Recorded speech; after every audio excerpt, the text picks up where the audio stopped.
The House comes to questions for oral answer. Question number 1, in the name of Phil Twyford. Thank you, Mr Speaker. My question is for the Minister for Building and Housing.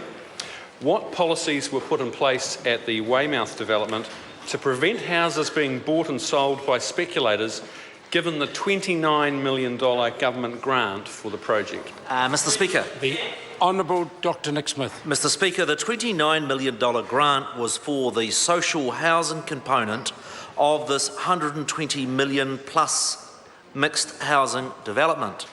The contract requires that 20% of the 295 homes, or 59 of them, remain with registered social housing providers, and that is being met.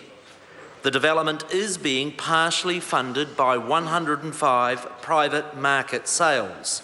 The 21st of these were sold off the plans and had no conditions, so they could secure the bank finance for the community organisations to be able to fund the infrastructure and get on with the project. I'm not surprised that some of those homes have subsequently been bought and sold at some increase in price, given what's occurred to Auckland house prices over the last more than a year and a half. Indeed. Supplementary. Supplementary question, Phil Twyford. Was the $29 million grant at Weymouth, which amounts to $100,000 per house on average, meant to enable speculators to make $130,000 in 5 weeks on the back of a government subsidy, as reported in the media today? Mr Speaker. The Honourable Dr Nick Smith. Mr Speaker, the member firstly misrepresents the facts.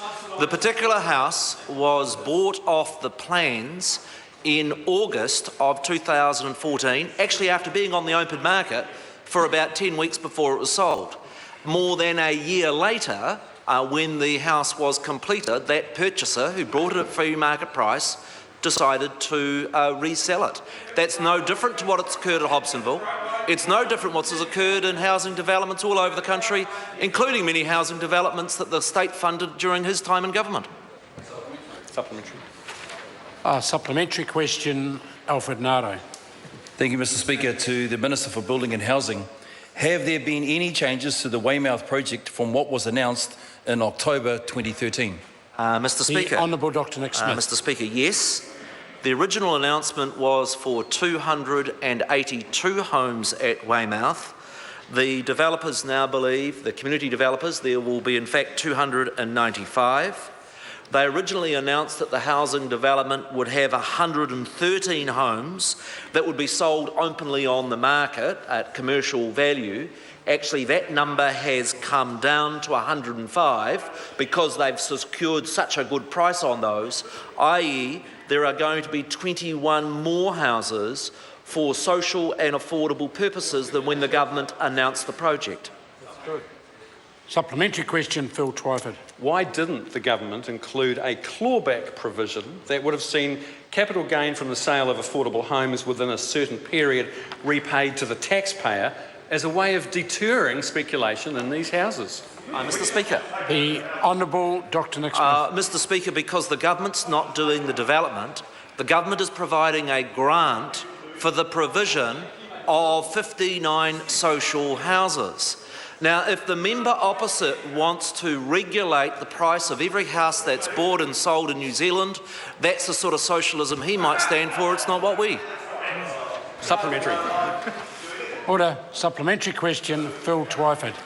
When he titled a press release, Weymouth symbolic of government's housing success, did he mean the government's success at having houses bought and sold by speculators, subsidised by the taxpayer, given that at that point there was no provision at Weymouth to stop houses being sold on in the first 3 years? Mr Speaker. The Honourable Dr Nick Smith. Mr Speaker, whether it be Hobsonville, whether it be Weymouth, there will be people that buy houses off the plans and resell them.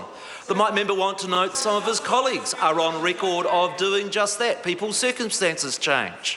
What you need to realise is that this project could only be funded by some of the houses being at private market value. It's a $120 million development.